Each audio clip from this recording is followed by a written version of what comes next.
Well, it's that time again, that time when we saunter into our favorite virtual watering hole to meet up with Sheriff Bob Norris, John McSwain, the jail program director, and Rocket, the K9, to discuss the county jail, overcrowding, understaffing, and the future. I'm joined today by Ken. I'm your host, Chris, and this is Three Pastors Walk Into a Bar.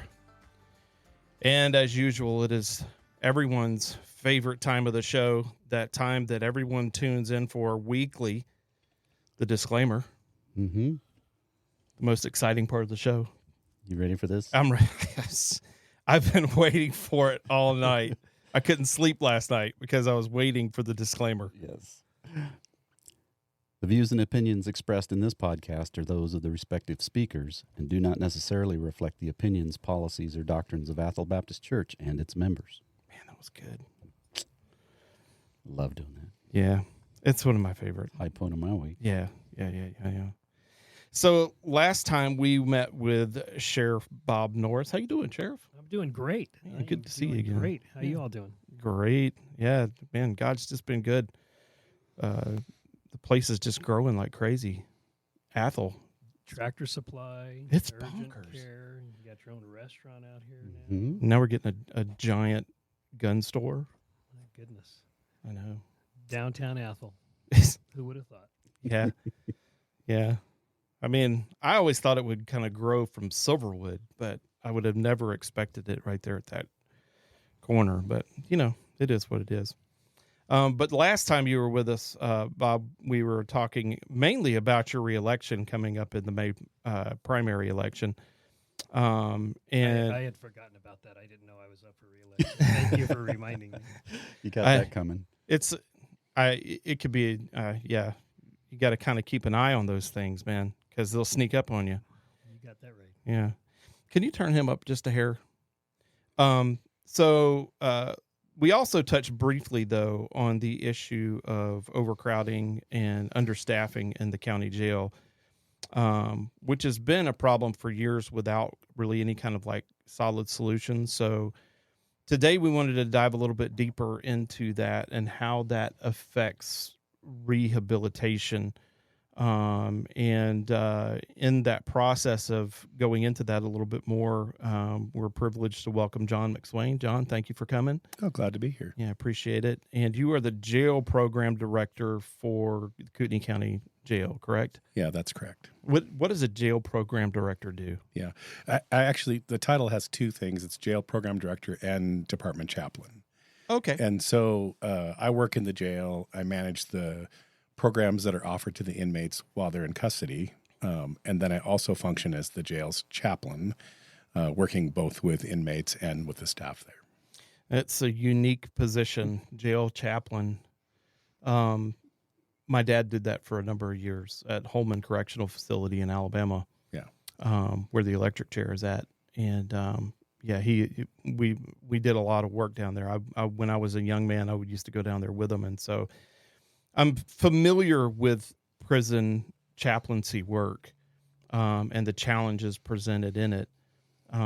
Although you could say that you have a captive audience. Oh, we good. I mean, Yeah. Yeah. Yeah. But thank you for joining us. And then also we have Rocket down there, and yeah, he's not impressed. Yeah, he seems a little nonplussed by the work going on here today. Yeah. A little sleepy. Maybe we get a yawn at him later. You know, who knows? He's really good at containing himself. Yeah, right. Yeah. So let's talk about the prison in general. So how old is the prison, and how does that kind of correlate to like most prisons? Like, So we had a remodel where we added approximately 118 beds in 2018. However, this community is growing at such a rate that even when we rebuild the other shell that they didn't finish, we're There you probably go. likely. Is this any better? yeah, that's Yeah. way better. We're going to be full then, because I run at about 510 inmates. We should be at 361 right now. So it's unfortunately the growth in this community is what's pushing our jail population. Oh, wow. So you said you're at what, 500? 510. Okay, so that's up from the last time that we checked, because last time you checked it was 472. 72. Yeah. So that's up substantially even since like just a month ago. Yeah, and we run at generally about 100 state prison inmates, every day. We generally house them because they're late in picking them up, and that's pretty much standard operating procedure for the state. Oh, wow. Inmates get sentenced to state prison, and they stay there for anywhere from 1 day to 3 months. But that's pretty standard. Wow. Pretty standard. But I have to tell you,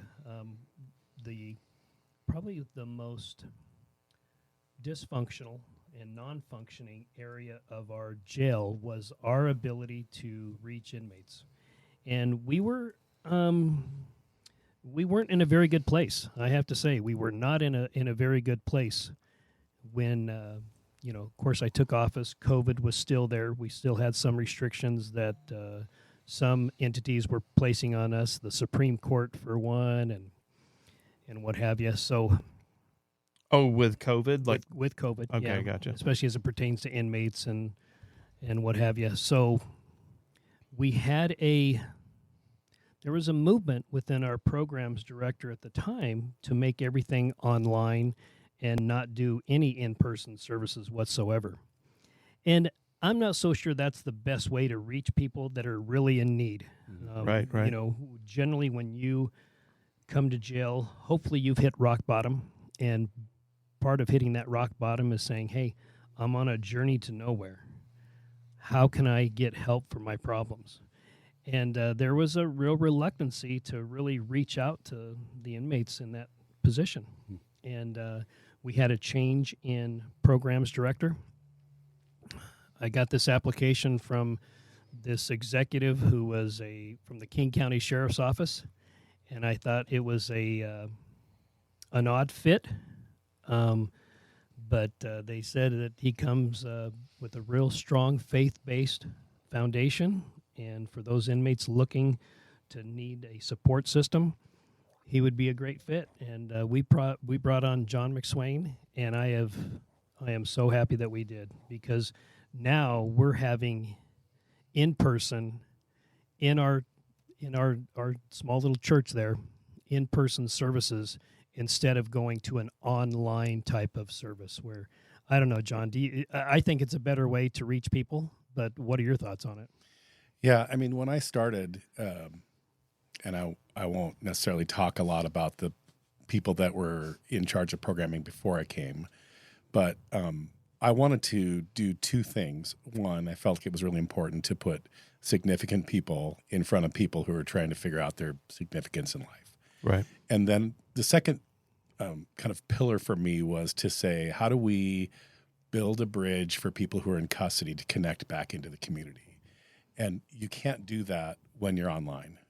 I still have a couple of AA classes that I have providers that Zoom in because they're not in a position to be able to come into the jail easily.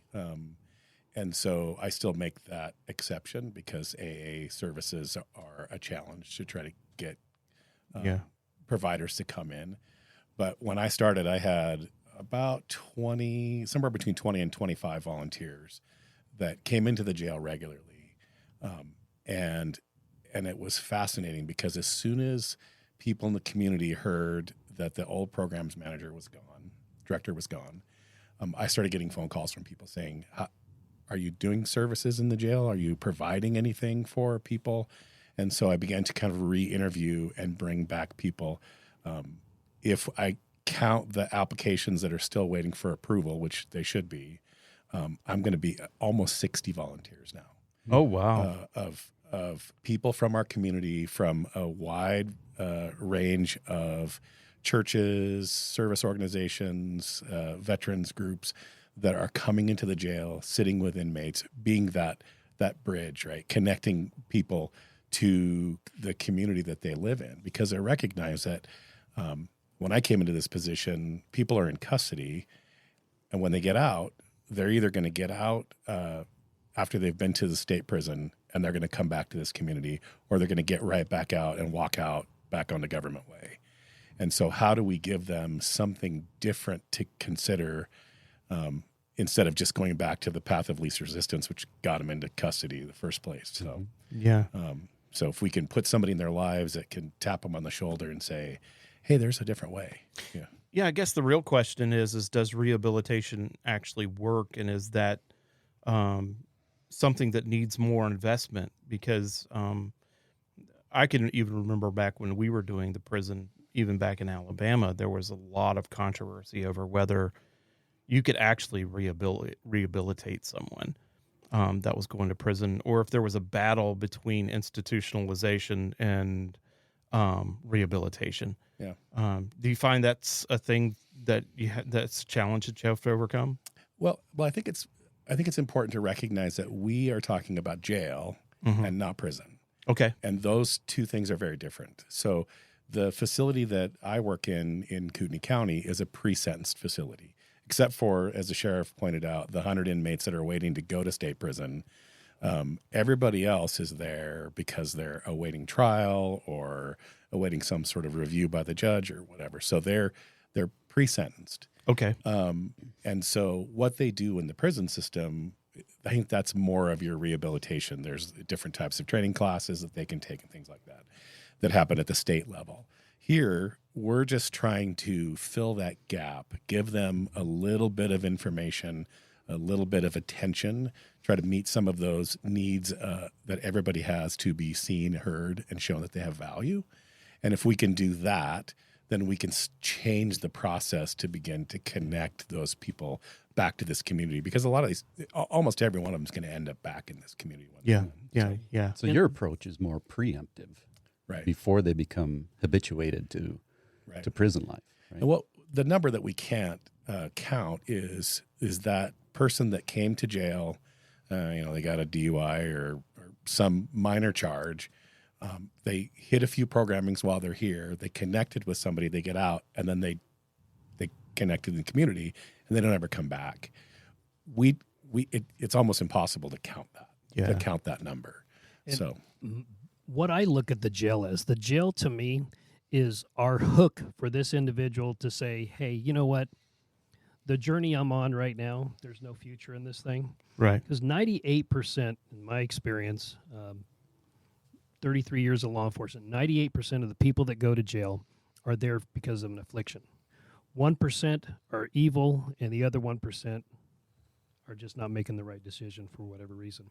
Right. But if we can cure that affliction, and while that person is in jail, finally realizes, you know what, I think I've hit rock bottom, and I want to talk to somebody, and talk to John McSwain or another volunteer instead of just being available online, is a better outreach for us to be able to hook that person. And, there's a pastor whose son, who is also a pastor now, here in Kootenai County, who says, hey, it was the Kootenai County Jail where I finally hit rock bottom and said, this is not a healthy life for me. Right. And turned his life around. Yeah. Well, it's not an issue of information. Getting the information online, that's not going to change your life, but making a relationship, plugging into community, having a person-to-person exchange is very life-changing. That's the way the gospel spreads. Yeah, for sure. There seems to be two parts to that equation, though. So there is the kind of spiritual, emotional kind of concept that needs to be handled, which obviously you have to deal with person to person. And then there's also, let me see how I can phrase this so we don't get totally off track, but I know a person personally who had a DUI. He wrecked his car. There was nobody else involved. It was just him. And he didn't end up going to jail. It was very kind. The Kootenai County Sheriff's deputies were amazing in dealing with him, actually. The compassion that they had and still being able to do their job was phenomenal. But it was the after that almost drove them farther away from wanting to be emotionally or spiritually rehabilitated, because the process, once he got into the system, was so arduous and ambiguous that he began to lose hope. He was just like, I'm done. I don't even want to deal with this anymore. He was almost ready to just go back to prison instead of dealing with all the things that he had to do, that he sometimes didn't even know he had to do. So is that a level of something that maybe could be addressed, or is that even on the radar, or is it like something that's so far out that and so hard to deal with that it's just like we can only tackle one thing at a time kind of deal? No, I think it's absolutely something that we need to always have a reflection on ourselves of how we're doing from the backside of the criminal justice system, which are jail and what have you. Right. So, no, I think that's always a point of reflection. And also your probation department also, your parole and probation and our county probation. Yeah. That they need to play a more active role into making sure this individual knows exactly what's expected of them. Yeah. That was the biggest problem. It was the ambiguity. And it seems like if you're going to have this holistic approach, it kind of all needs to kind of collectively work together to make that transition as, being a part of society is a good idea, almost. And so, I mean, I applaud the effort, especially on the front end, because that's kind of where you're catching a lot of these younger guys that are getting involved in just dumb things. Right. It seems like. And I believe what you hit on earlier was that the more investment that we can have in our young offender and our early adult, that is where you're going to receive more dividend on that investment. Yeah. Is that young offender, that early adult in the early 20s. That's when we have an opportunity to put that hook and change lives. Yeah. Do you have an average age of the inmates? I would say probably before 38, 40. What do you think, John? I think that's probably right. Oh, You have the outlier that changes things. We have a guy there's in his 70s now. Yeah. But I think probably 30 to 40 is probably about the average. And so everything there is pre-trial except for the people that are... Well, you do have some sentenced inmates, mostly on misdemeanors or some felonies, that are generally sentenced to up to a year. So we do have some sentenced inmates. But it's mostly like short-term, like... Generally, yes. Yeah, I mean, it's not like a general thing that the Not county 5 jail years. is going to be holding somebody 5-10 years. Correct. I pulled the numbers a few months ago, and the kind of the big part of the curve is that 30 to 90 days. Yeah. Cool. And that would be people that got pulled over and maybe had some drugs in their car or theft. Yeah, okay. Yeah. Domestic violence. Domestic violence. Yeah, just things like that where they're kind of waiting on a court date, Right. more or less. And then if they get convicted, then that's when they would transition to state. But then there's like this kind of overlap where you're holding them until they get transitioned to Correct. state, which Yep. you were talking about earlier. Absolutely. Yeah, and so you have an opportunity to speak to them a little bit in that process. Do you think that your approach to people who would be going to state prison might be different than the ones who are just kind of pretrial kind of deal? No, our programs are offered to anybody that wants to come. And the limitation that we have is mostly our room size and the ratio of inmates to staff. Yeah, So- which is upwards of like 7-1 at this point, right? Right. 8-1, 7-1, 8-1, probably. Pretty high, yeah. Yeah. So for our programming, when we offer, for instance, we have a healthy relationship class that's taught by Safe Passage, and they'll come in, and the most inmates we can put in with them are 8. And so because some of our housing pods have 40, 50 people in them, we might call out and say, who wants to go talk to a DV advocate? And it might get 10 people line up at the door, and we can only take the first 8 that are in line. And that's just limitation on the room size and the amount of inmates that we put in with a volunteer who has training in what they're presenting, but not necessarily training in being in that space with inmates if there were to be a crisis. Right, So that's right. why there's a limit on that. Right. Okay, so that's why there's the 8 inmate Right. limit. Yeah. Yeah, because okay. That being said, I will say that when I started a little bit more than a year ago, we were seeing about 100 inmates a month in programming, and last month we saw about 538 inmates. Nice. Oh my. So we're putting people in seats in front of, like I said, significant people who are bringing a message, most of them a message of hope. Because, I think one of you said earlier, true change can happen, but true change can only happen with Jesus. Yeah. So Yeah, I think that's absolutely. important to remember. Absolutely. Help us understand those housing pods that were unfinished. Was that stopped because of COVID? No, it was stopped for financial reasons. So it was determined that it would be about $3 million to finish it at the time, to complete it. And the Board of County Commissioners elected not to. And right now, I think we're in about the $9 million range. So we are going to complete those unfinished pods. And we're probably going to start in less than 30 days. To complete So that was those. cost overruns, and No, it was budget no. X? It was just they elected not to spend the $3 million at the time. that seems really short-sighted, doesn't it? In my opinion, yeah, absolutely. Let's build them, but let's not finish them. Let's right. just have it and sit then, there. of course, let's step over a dollar to save a nickel. Yeah. Well, you're not really saving anything because the cost that it was then is now tripled now. Right. Yeah. And we have some the county jail in Bonner.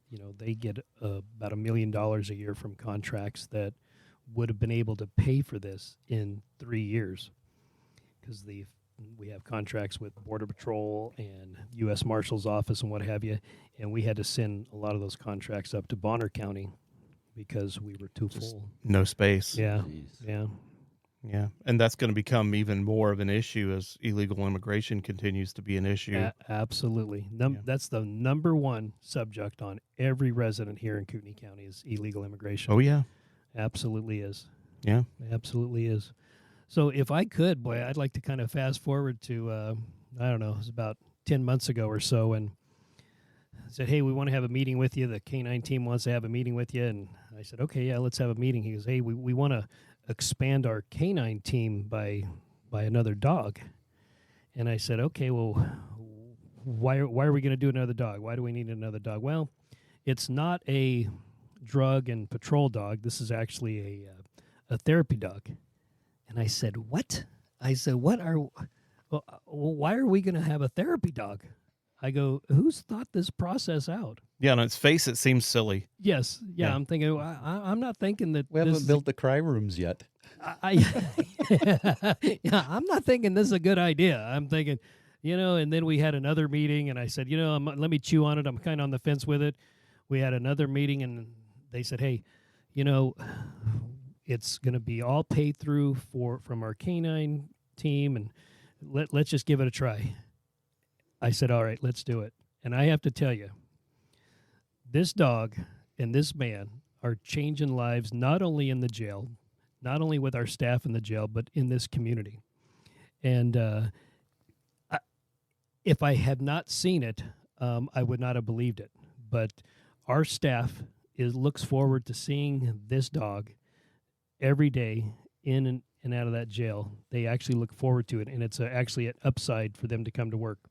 When we go out in the community, people, they don't even know John's name. They go up to Rocket and say, oh, Rocket, we love you. We had remember over here in Apple. Well, when he came here, he was out in the lobby, and I just like the dog came right up to me, and I was just petting the dog, and I was like, "Oh, you have a person here with you." Yeah. Yeah. the fire camp. Didn't you? You brought him to the fire camp over here this last summer, right? Yeah. Tell him about that story.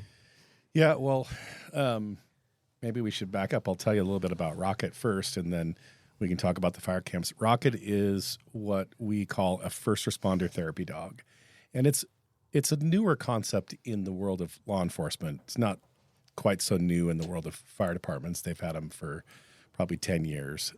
But Rocket is certified through First Responder Therapy Dogs of America, and their mission is to provide a therapeutic canine element to as many first responders as they can nationwide. So we're in 40 states, and so that's the approving agency for him.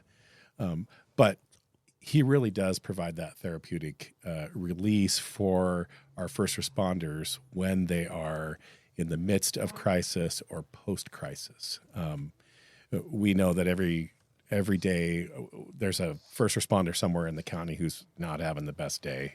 And so introducing Rocket in the midst of that trauma will help that deputy, lower blood pressure, increase or decrease those brain chemicals that can really impact how that deputy is able to process through that trauma. Yeah. And he's just a fun guy to have around anyway. Oh, yeah. So this last summer when Rocket was still in training, but we heard that there were all the fires happening here in Athol, and somebody said, there's a bunch of firemen up at the fire camp. I said, we should, I'll take them up there. So me, and I'm also part of our road chaplain team. So there were me and two other of our road chaplains. And we took Rocket. We went to the fire camp. I didn't realize that there were, I think at the time, 800 firemen there. Yeah. And we were there for better part of probably 3-4 hours. And Rocket had hands on him the entire time. I had grown men running across the field. One guy says, "I'm from Maine." And he was with a fire crew that had come from the East Coast. He said, "I have Brittany's." Rocket is a purebred Brittany Spaniel. He said, "I have Brittany's. I haven't seen my Brittany's in 3 months." And he got down and he hugged Rocket and he just cried. Oh, wow. How can we not see the smiles on our face? And so we've taken Rocket to, obviously he comes into the jail with me every day. He goes over to the sheriff's office. We visit our dispatch center a couple times a month, and we've been to fire departments, and every place we go, people they stop what they're doing. They spend some time focusing on him. They want to pet him. They want to get down and wrestle around with him a little bit, and then when we leave, they say, "Bye, Rocket." Nobody remembers my name. Who's that? Wasn't there a guy with him? Like a bald guy or something, wasn't it? Yeah. Yeah. So. Well, it's proven that just petting a dog will release chemicals in your brain that'll relieve depression and stress.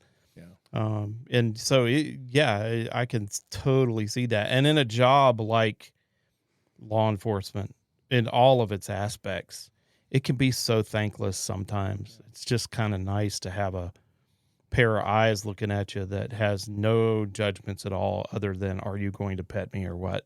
Yeah.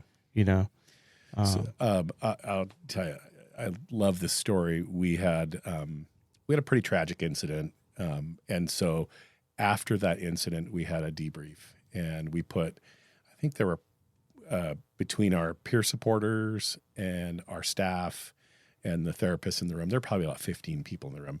There were 2 deputies and a dispatcher who I personally was concerned about their health. They were bothered by that particular incident. And so we let Rocket loose in the room while we're talking. And Rocket just kind of wanders around the room. He makes a couple of passes around all the deputies. And then he chose to go put his paws up and head down on the laps of only those 2 deputies and that dispatcher. Wow. I can't train that. The dogs are drawn, depending on the camp that you're in. Some will say that they're drawn to the cortisol that's produced when you're under stress. And other people will just say that dogs can see into your soul. So I think there's probably a mix of both. And so to watch him work, we've experienced that even in our home when my wife wasn't feeling well. He wanted to be right up on her.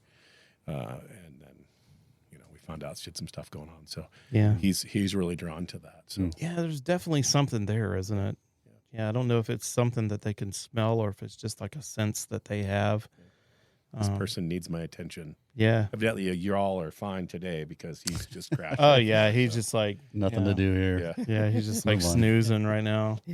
There's no stress in these people's lives at all. Yeah. These guys are good. We mask it really well. Yeah. Actually, it's kind of nice. You know, we debrief every Tuesday morning before a pastoral staff meeting and kind of talk about what's going on, and that's helped out a lot. And you know, it's always something, right? I mean, you never stop having stress, but there's a difference between stress that's ordinary and stress that is anxiety inducing. Sure. Yeah. And, you know, a lot of times you can tell when a person is really going through something, you know, their just whole demeanor changes.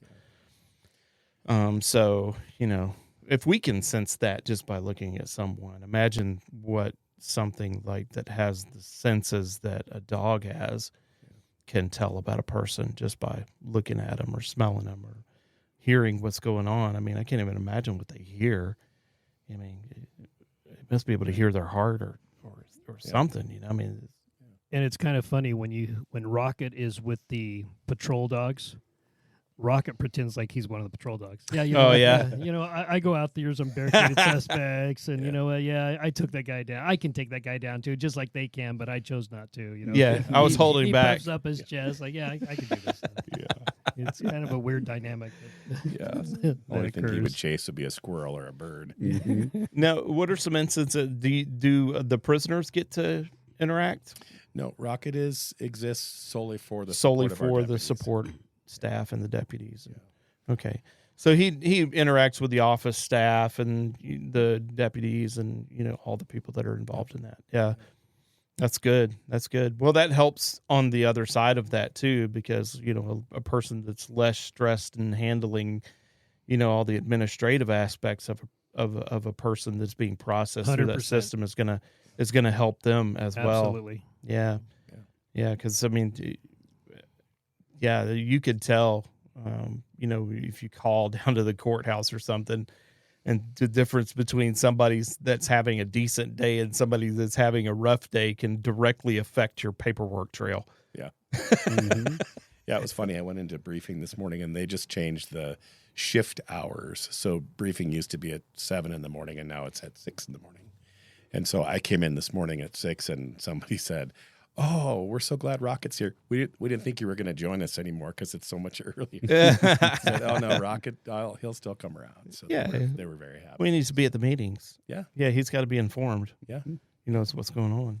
So are therapy dogs for the inmates a thing, or are there like enforcement dogs around that would be kind of a distraction or a bad mix? There are some incarceration programs where they have inmates that have a grooming service to the community. There are, most of them are in more of a longer term, like a jail or a minimum security, like a minimum security prison. But generally where you can take the time to train the inmate for that period of time. But generally we see them in a prison setting, not Yeah. too much in a jail. Okay. They're so transient at the jail county that jail. it's just really not a whole lot of point. By the time you get them trained to be able to handle it, they're processing out. Correct. Yeah. So they're in and out. Yeah. I mean, pretty quick. I've trained with Rocket probably close to 300 hours over 3-4 months, and to do that in a jail setting would be quite difficult. Yeah. So. That's kind of cool. Yeah. So do you see a future where there might be a need for more therapy dogs in the county? You know what? I'm a big fan.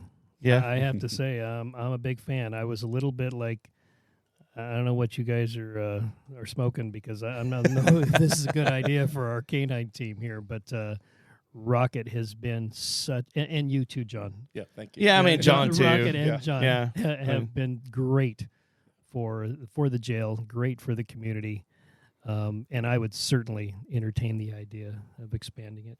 Yeah. So I do know that there is one person contacted me from the community is interested in going through that same first responder therapy dog group. And there are 3 dogs in the Spokane area from the same region. So last week, the First Responder Wellness Conference was at the Coeur d'Alene Resort. And so there were 330 first responders there for a couple of days learning just about wellness and how do we take care of ourselves better. And all 3 dogs were there. And it was pretty fun to watch them interacting with people. I don't know how many pictures I have of him with his paws up on people and just the smiles. But I will tell you that the day after the conference, he was just wiped. He was just wiped. He slept all day because of the weight of that. So yeah, there's no telling what he's absorbing and all that time period. Have you ever thought about taking him down to the dispatch center, the 911 dispatch center? Oh, we've been there several times. Yeah. Those are the unsung heroes of law enforcement. They really are.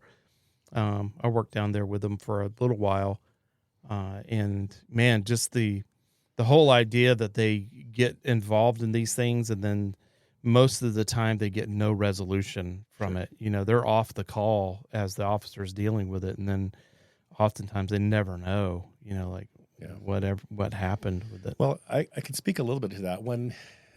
And the longer you talk to me, you'll find that my passion and my heart really is to care for our deputies. Yeah. Inmates, it's important. And the work that we do there, I really do hand off to the almost 60 volunteers to carry the weight of that work with the inmates. But for the deputies, when I started, the agency had a CISM team. CISM stands for Critical Incident Stress Management. And it really is just one portion of a larger peer support. So if there were an officer-involved shooting or some really tragic incident, they might activate their CISM team to do a debrief, but that would really be mostly the end of it. Yeah. And so in talking with the sheriff and with the undersheriff, they've been very, very supportive of building out a more standard, traditional version of peer support.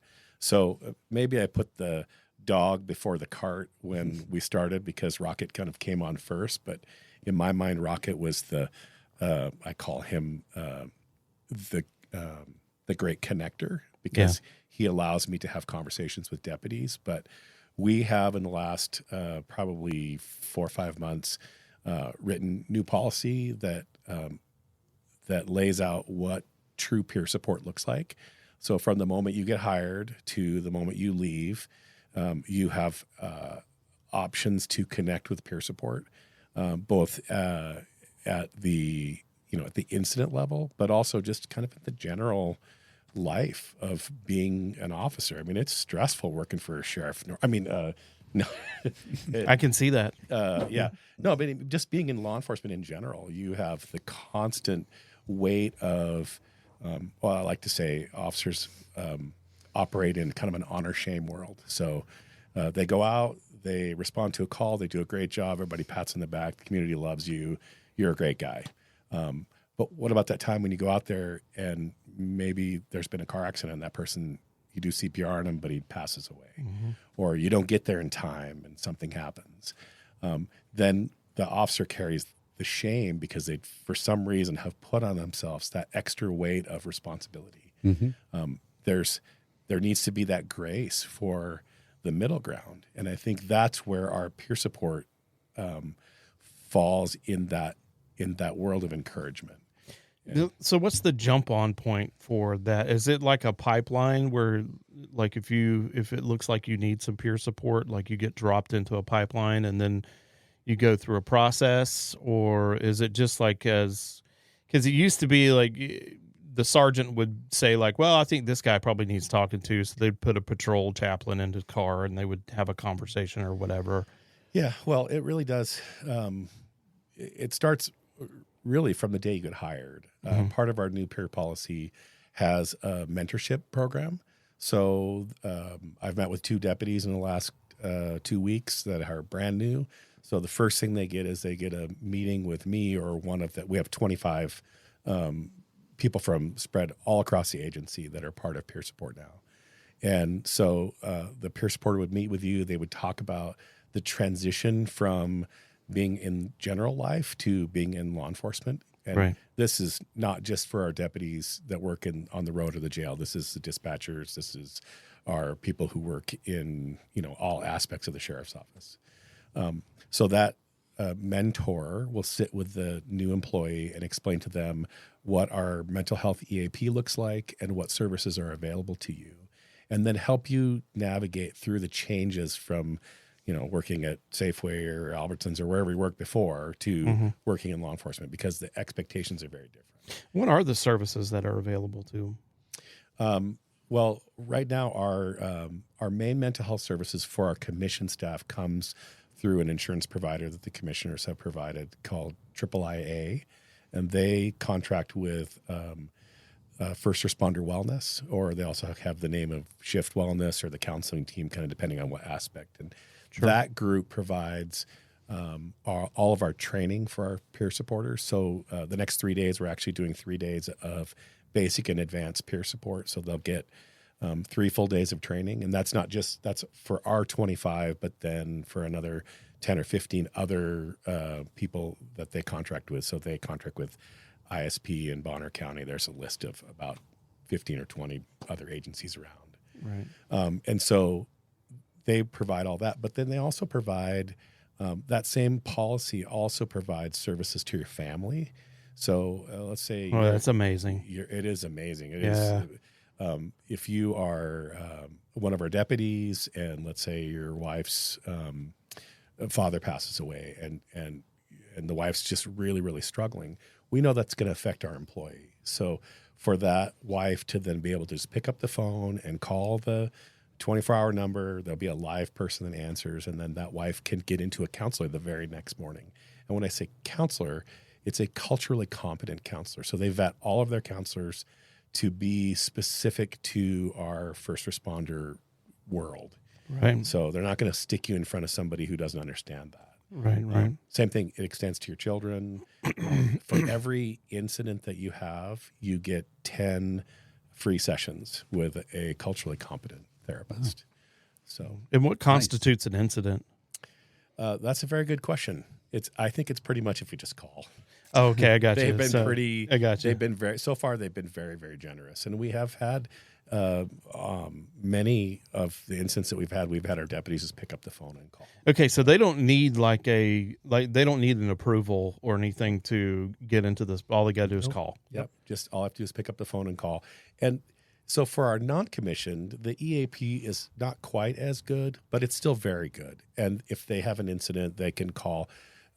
They can pick up the phone and they can call. There's a 24-hour number for them as well. They don't get as many sessions, but they do have access to that. So for our listeners that may not understand, what's the difference between a commissioned and a non-commissioned? So generally a sworn personnel or professional staff. Okay, So gotcha. sworn peace officer or professional staff.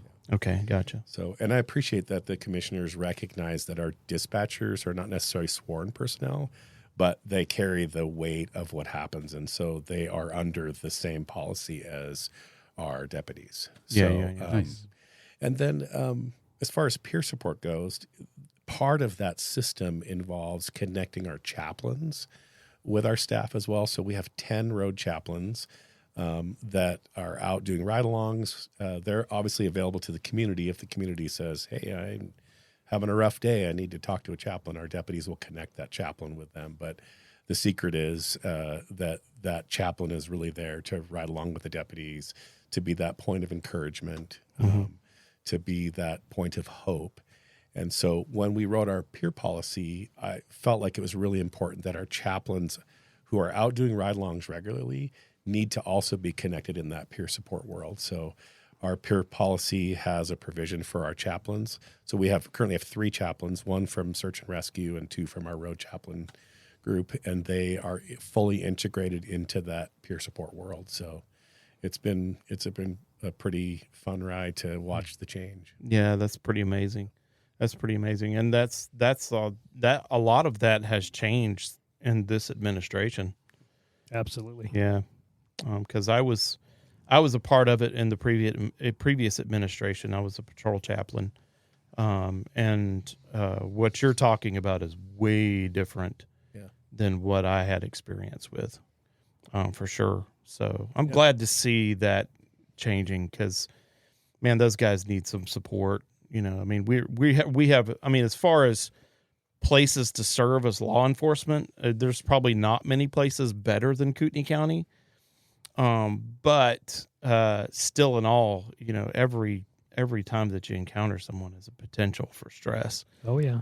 Yeah. And so. And we have a lot of critical incidents here, whether it's a traffic collision or a officer-involved event. Somebody putting themselves in front of a train. You know, we have a lot of critical incidents that occur here frequently. Yeah, that people never even hear about. Yeah. Yeah. Yeah. Well, our peer team does want to be that safety net, but we also recognize that it's not the big incident that's going to knock you off your stool.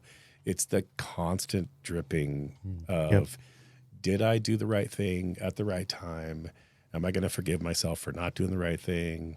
And then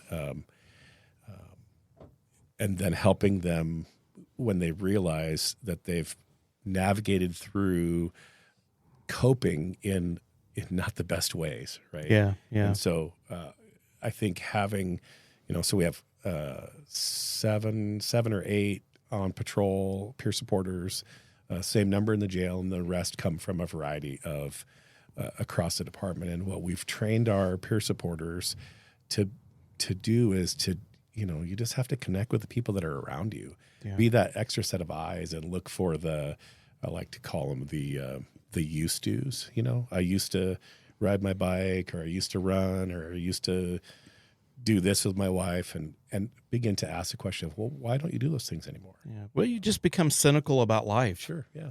I mean, how many domestic violence things do you go to before you just start losing hope in humanity? You're just, all these people are gross. I mean, it's like, and I got to deal with this garbage.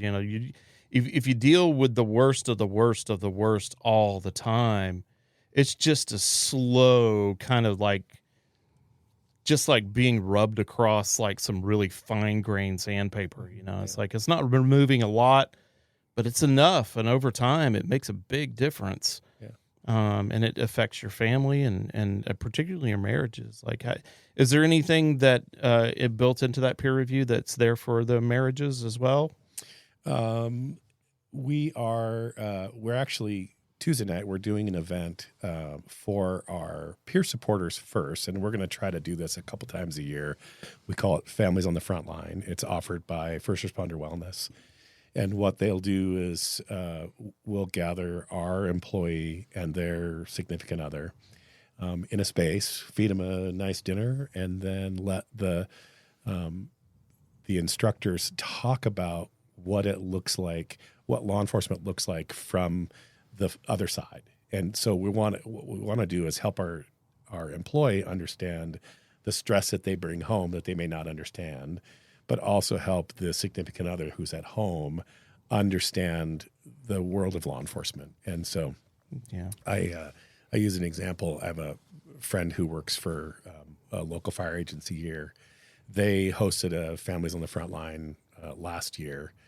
He said they got done and they walked away, got in the car, and they were driving home. And he looks over and his wife is crying a little bit. And he says, are you okay? And she goes, I've been married to you for 27 years. And for that 27 years, you've been in the fire service.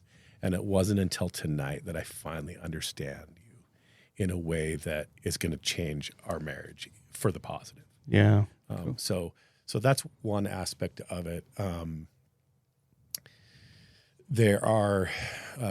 have been asked to teach at the academy class a block of instruction to our brand new deputies on kind of navigating marriage in that law enforcement world. So we're still kind of figuring out curriculum and what that will look like. But yeah, so we're kind of hitting it currently and then trying to catch the next. Trying to get in front of that divorce rate, because the divorce rate among law enforcement is astronomical. Just to give you a little bit of an analogy, and I hope this comes out all right, but here you've got somebody in law enforcement, and they may have been involved in a vehicle pursuit, a foot pursuit, where it took them over 3 yards and over 2 fences, and then maybe the guy tossed a gun and tossed this and did that, and then tossed some dope, and you collected all the evidence, and you booked all the evidence, and you booked the prisoner, and you even had a use of force at the end, and you had to take him to the hospital. And so then you go home, and law enforcement officers become very, very fact-oriented.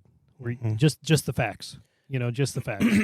So you go home and you talk to your significant other, and hey, they ask you how to go. Oh, you know what? I had to chase this guy, and we ended up getting all the evidence, and I ended up booking him and had a use of force. How was your day? Oh, you're not going to believe what happened to me, because my aunt came over and she lost the back of her earring, and then we were looking all over the place for this earring, and then we couldn't find the earring, but I found this ring that we couldn't find the ring because I was looking for the ring last week. And then the law enforcement officer is lost in the conversation because they're just fact oriented. We just want the facts.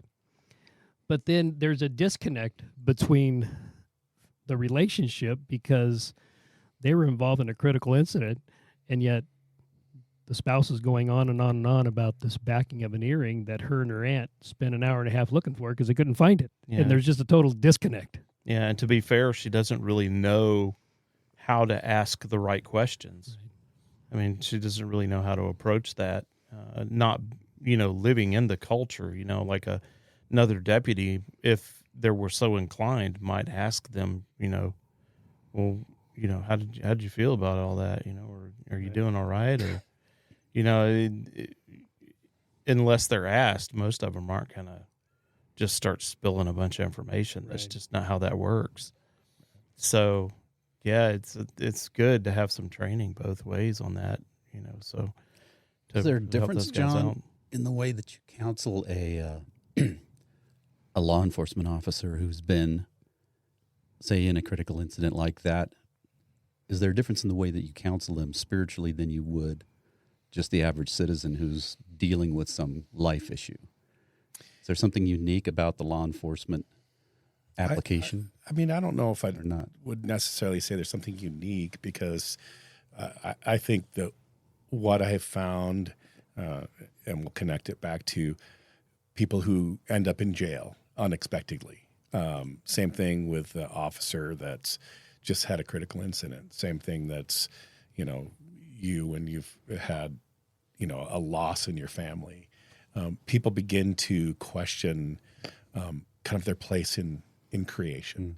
And so, I have to, as an employee, I have to kind of walk that fine line, right? I'm not a pastor. I don't portray one, but that's not, chaplaincy is different. Chaplaincy is being in that, I call that sacred space of grief and shame and loss and pain, and being there to listen, and then asking kind of some of those pointed questions along the way to help them begin to explore that faith option. And then, we usually end up having a conversation about faith, because faith is so much tied to our wellness. We may not want to recognize it as humans, especially if we don't walk with Jesus. We may not want to have that conversation. But at the end of the day, when we do, man, people find so much hope in that. Yeah. That's not my goal as a chaplain. My goal is not out there to share Jesus, but my goal is to represent what I think Christ has given me in a way that helps you see that there's something different, and that maybe there's some conversation to be had for that. Yeah, I was going to ask what the kind of like the line is, as far as, because you can't proselytize, obviously. That's not a thing. But you also know that there's a spiritual component. You don't want to just become psychoanalytical. So, how do you draw that line? Do you just find yourself kind of just trying to deal with emotions, or like, how do you approach that? Well, I think with inmates in the jail, it's a lot easier, because usually if they're asking to speak to a chaplain, they already are thinking in that spiritual side of it. Right. Because if they don't want to talk to a chaplain, they'll talk to mental health. Right. They want to talk to mental health. And so I typically will just ask them, hey, well, you asked to talk to a chaplain. There must be some sort of faith story with you.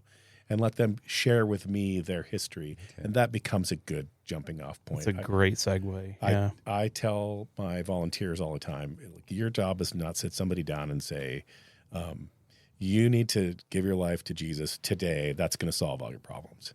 Now, we all know that probably even won't. though we know will. that's the solution. Right. Yeah. But your job is to enter into There's a process. Right. Your job is in to their enter mind. into that sacred space.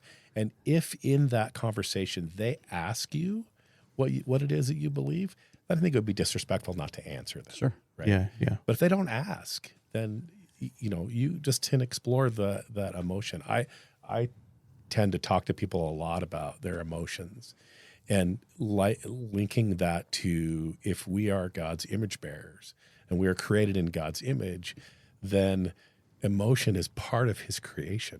And so then you have to ask yourself, what is that emotion trying to teach you? Yeah. And that's been a great place to, especially with inmates. But I've had the same conversation with their deputies too, is, man, you're really, really angry about this sergeant that you're frustrated with. Where's that anger coming from? Let's explore a little bit of that. And I think with the coworker aspect of it, it's based on a relationship. Sure, absolutely. Yeah, you've got to have that relationship that you're forming. It doesn't happen like the inmate to clergy relationship. It happens over a period of time where the coworker feels comfortable enough to be able to go with you. Well, there's a certain level of trust building that happens there. That takes a while to form that. Yeah. Months even. Yeah. With the limited amount of time that you have. That's why those ride-alongs are so important. Right. Yeah. And that's where I look at Rocket and I say he's that connector for me. I've literally had deputies who've come into my office.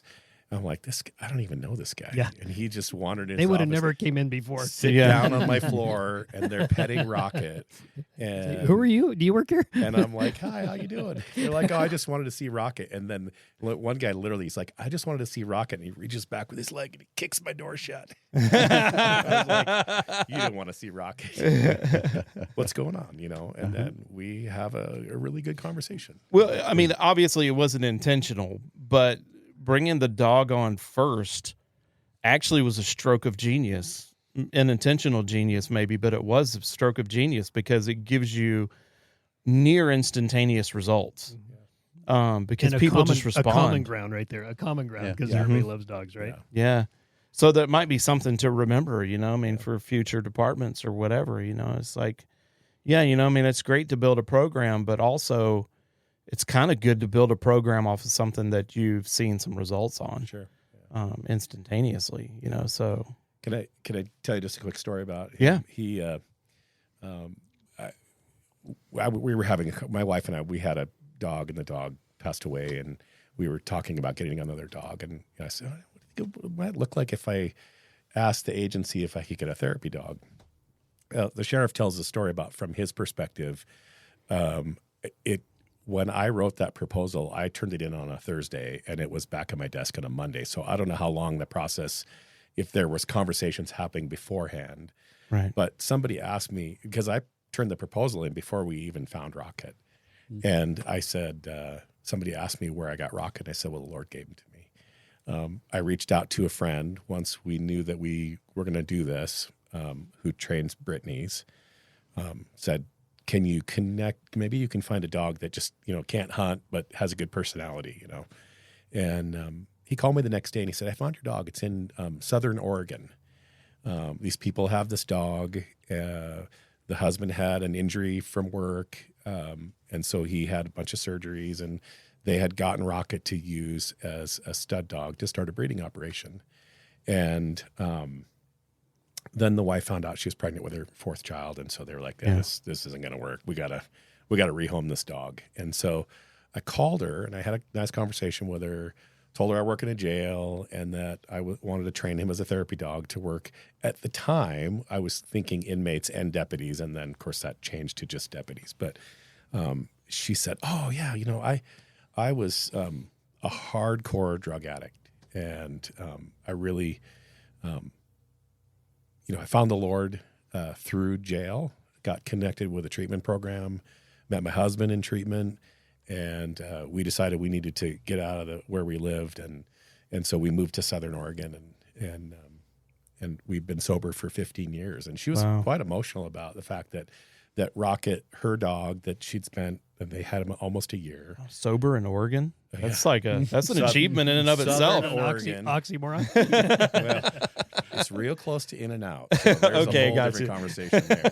But and so we did some testing online with Rocket and our trainer, and so I called her and I said, "Hey, thumbs up. We would love to take Rocket." At the time, his name was Blue, and she said, "Oh, I forgot to ask you," because I said it'll take me about 7 hours to get there. I'll see you tomorrow afternoon. And she's like, "Oh, I forgot to ask you, where are you coming from?" And I said, "Oh, I live in North Idaho in the Coeur d'Alene area." And she got real emotional. And I said, "Are you okay?" And she goes, "Well, I did all my time in the Kootenai County Jail. I'm from this area." Oh, wow. And she just felt like if the work that we put in helped this dog be prepared for the work he's going to do, then that is absolutely the Lord. So Wow. it's just a fun story of saying, we ask, and we prayed about it. My wife and I did. And is this the right thing to do? Are we taking on more responsibility? I don't seem to know how to say no very well. So I work a lot. But I have a new project for you at home. But he really, I don't really think that we put the dog before the cart. I think that the Lord directed our steps. Yeah, along it the was. way, so. Yeah, like I said, maybe it was an unintentional stroke of genius, but it was a stroke of genius nonetheless. And it's kind of like one of those situations where God's playing chess, and we think we're playing along, but we're playing checkers instead. You know. So yeah, I appreciate that, and this is kind of cool because we had these intentions of talking about the prison more or less, but it's kind of evolved into this conversation about mental health, which I think is a really important conversation, much more so than space in the prisons. Although obviously that needs to be addressed, but like you said, it's so transient that. It's just going to always be a problem no matter what. Even if you build more prison space or whatever, it's just always going to be a perpetual problem. And those guys that are dealing with these problems on a regular basis really need the help to just be able to get through the day. Yeah, I can't tell you how many times I sat in a patrol car with a guy and just watched his face, just as he was driving out onto the road, just his whole demeanor would change. Right. Dealing with the public's problems, dealing with his own personal problems. It's like, hey, just exhausted, And it was weird because you'd be in the briefing, right? And they're joking and laughing, having a good time, because they're, their camaraderie, and there's, the endorphins are going, and the brain chemicals are stirring and everything. And then you get into the car and you start driving out, and it really is like a visible change. It's like as soon as you cross the fence line, it's like, right. And it's like, some people say, well, it's them turning the switch to get, down to business. And I'm just like, it doesn't have to be one or the other. You can still be a human and do that job. It's just, you got to have the support staff behind you to help you to not become cynical with life, which is what happens with a lot of these guys. They just become cynical with life, and when there's no point. Yeah, well, I want to say it was Stephen Kent. I'm not 100% sure, so don't quote me. But there's this concept in law enforcement, and I think our peer supporters are learning this, helping our deputies understand that the general public walks around in what we call the world of probability. If I'm getting in my car, I'm going to drive to the grocery store, I'm going to drive back. What's the odds I'm going to get in a car wreck? It's pretty slow. If I jump on an airplane and I fly to see my kids somewhere and I come home, what are the odds that plane's going to crash? It's pretty minimal. Pretty low. So I'm just going to do it, right? But when an officer goes to work, they have to exit the world of probability and enter the world of possibility. So if I make a traffic stop on this car, what's the possibility that guy could be armed and jump out and start shooting at me? Pretty high, right? I mean, it is a possibility, right? So that's not really a number. it's a possibility. So I have to behave in such a way that I'm prepared to respond to whatever possibly could happen. And where our deputies struggle is that when they leave work and they go home, they have to figure out how to transition back to that world of probability. Yeah. And we see that with the young guys as they come in. If we don't get to them and help them understand that sometimes you might need to take a walk when you get home or set a boundary. When I first started, I worked in a jail, and I lived 4 blocks from the jail, and I used to drive home. Anyway, I got home in 45 seconds, you know? Yeah. And I came in still all amped up, and my wife's like, you need to start walking home. You need to get some fresh air. Yeah.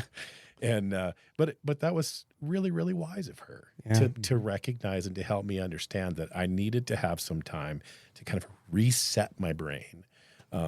I came from an agency that had take-home cars. Kootenai County has take-home cars. I'm a big fan. Until we get to that point where when that deputy drives in the driveway and gets out of their car, they're still in that world of possibility. And we have to help our staff understand that they need to take a moment, tell your wife, look, I've had a rough day, set a boundary. I need 10 minutes to go read my book, read my Bible, play my video game, go for a walk, play with a dog, whatever it is that you do to reset yourself, to get yourself back into the world where everybody else lives. Because it's when they can't transition out of that, then they begin to walk around and everybody they look at is a criminal. Yeah. Everybody is somebody who could hurt them. Everybody is somebody that could hurt their family. That's when you start getting into things like hypervigilance. And, Right. Yeah. And we can talk about the hypervigilance roller coaster that these deputies, they really never get to a place of rest. Yeah, you can't even go to the movie theaters without having a cortisol dump. Right. You know what I mean? Yeah. Because they can't get out of that zone. They're either all the way on or asleep, and there's no in between. So there's no way for your brain to reset. That's really what Rocket is there for, allowing them that therapeutic reset. Allowing our staff to interact with other peer supporters who understand that concept, who can say, hey, listen, let's go for a walk. There was a deputy that I used to work with. I used to say, hey, let's go for a run tomorrow morning. He's like, you want me to run? Nobody's chasing me. And I said, well, I'll chase you, If it makes you feel better. Yeah, if it makes you feel better, I'll run behind you and I'll chase you with a baseball bat and we'll go get some. Get back here, still, you.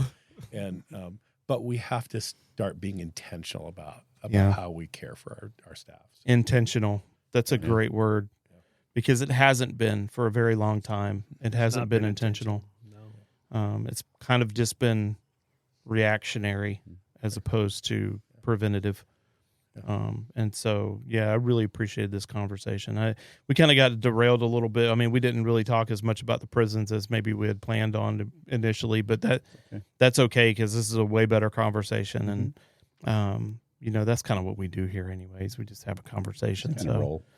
But I really appreciate you guys being here. I mean, did you have any final thoughts, John, before we wrap up? And then I'll ask Bob.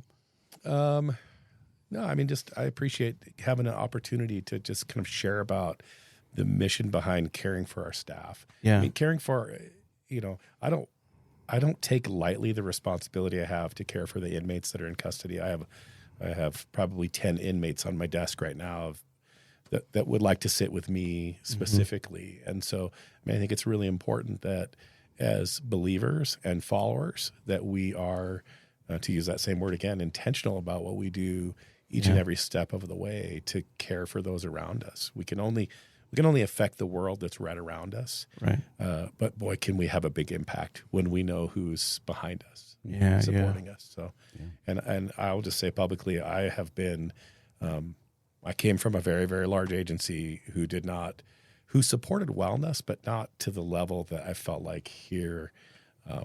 Pretty much everything I've asked, they've said yes to, and I couldn't say thank you enough for that. So, that was a question I was going to ask you. You came from King County. I did, but with this spiritual emphasis, was that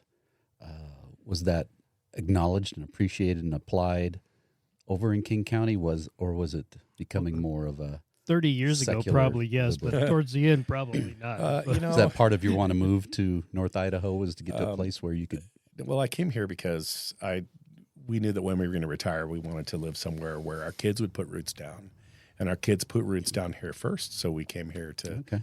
2 of my 3 kids. My oldest is serving in the Army. He's a special forces guy. And, my other son works here in town, as was my daughter and her husband, and 3 of my grandkids are here right now. So I get to see them every day. So, but to answer your question, I've never really been one to hide my faith. It has gone before me everywhere, every step along the road.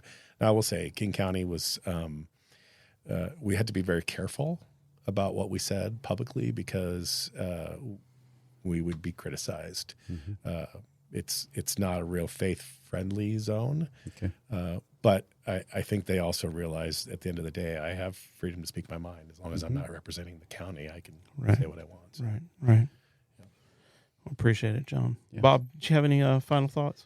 You know, we kind of hit on this earlier in the broadcast, but I would just like to say, if you or a loved one, to the listeners out there, are struggling with some sort of substance abuse or affliction, we're doing everything that we can. If you come to the jail, that we can to reach you, to help you and support you through that process. But if you're not in custody and you're not in jail, there's a lot of great programs here in our community, and please reach out, because it's the number one reason by far why people come to jail, either substance abuse or some sort of an addiction. So please reach out. Yeah. I would echo that. That's a great thought. Ken, did you have a final thought? Well, I'm just happy that we learned about Rocket and you, John, and all the great work that you're doing there at the jail. It just encourages me to want to support this community and our law enforcement agencies, seeing the great work that they're doing and doing it in a way that this community can be proud of, that it's establishing a response to the problems that we have in this community that is not just getting the job done, but it's doing it exceptionally. And that programs like this can create, the Kootenai County Jail program and the Sheriff's Office to be one that is identified with excellence and going above and beyond and doing all that we can to make this a greater community, a safer community, a place that ministers to its people, and it doesn't just shove them into a container somewhere. Yeah, absolutely. I would say that I appreciate the fact that I'm hearing that it's not necessarily about buildings, because that's the temptation. Just build more buildings, or just get more gear, or just, buy more cars, or just, let's just continue to build the platform. When in reality, it's never about buildings. It's never about cars. It's never about prison cells. It's about people. And, I really am appreciating this kind of like paradigm shift into this more holistic kind of view of not only the deputies and the support staff and all that, but also the prisoners as well. In such a transient place as Kootenai County is, as far as its prison population is concerned, or its jail population is concerned, it's nice to see that we're concerned about people still. We are, absolutely. And I want hopefully to hear more stories like the one you told of the woman in Southern Oregon who met the Lord through the jail program. Yeah, that would be it. Yeah, definitely have another conversation about that. See that go viral at some point, and see some more conversations about, how people have been positively impacted through the process of going through change like that when you've hit rock bottom like that, because you don't hear enough of those stories. You always hear the negative, and you always hear the part where it's like people aren't doing their job or whatever, but you never hear, well, not never, but you don't often hear the stories about, hey, we did it all right, and we accomplished this. It's like those are the ones that we probably need to hear more often, for sure. Yeah. Well, again, thank you guys so much, John. Thank you, Bob. Thank you. It's always a pleasure. Rocket, thank you. Still asleep. There's no stress in this room. Yeah. No, not at all. No, not even a trace. Yeah. Yeah. Like even the coffee pot's not stressed. Yeah. So, but yeah, thank you guys so much, man. It's always a pleasure, Bob, having you around. Really appreciate Pleasure's it. mine. Thank you. Yeah, thank you so much. And we'll keep in touch because we're going to want to keep in touch with how things are going through the primaries and everything else as that's coming up pretty close. Oh, yeah. And I forgot about that. yeah, you got some.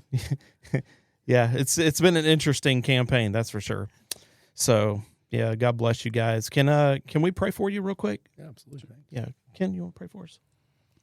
Father, we thank you that you've established law for your people and that you've established law enforcement officers and that you give them the courage and everything they need to do this job. And we understand that it's a tough job. It's a tough one on the relationships. It's tough on the families, but they are committed to it. It's a calling. And we thank you for that, Lord, that you have raised up people to respond to that calling. We ask protection, Father, over every law enforcement officer in our region, all the first responders, the firemen, the EMTs, all of them, Lord, who it's in their nature just to help people and to run towards danger instead of away from it. We ask your protection over them, your blessing on them. Help them to hear you, Lord, and to hear your call. We thank you for what you're doing through them and in them, and we know that it's all for your glory, that it be established in peace and mercy and justice. In Jesus' name, amen. Amen, amen, and amen. Well, that about does it for us today. As always, thank you for joining us today. And if you have a comment or a question or an idea for an episode, send us an email at 3p@ethelbaptistchurch.org. If your idea gets used in the show, you could be the proud recipient of the now world-famous 3P coffee mug. That's right, could be you. If you enjoyed this episode, please give it a like, share it with your friends, and subscribe so you don't miss any future episodes. Thanks again to ABC and its members for their generous support of this ministry. And again, thank you for listening. And until next time, remember the Great Commission. Go into all the world, reach the lost with the gospel, and build disciples who can do the same. And with that, we are out.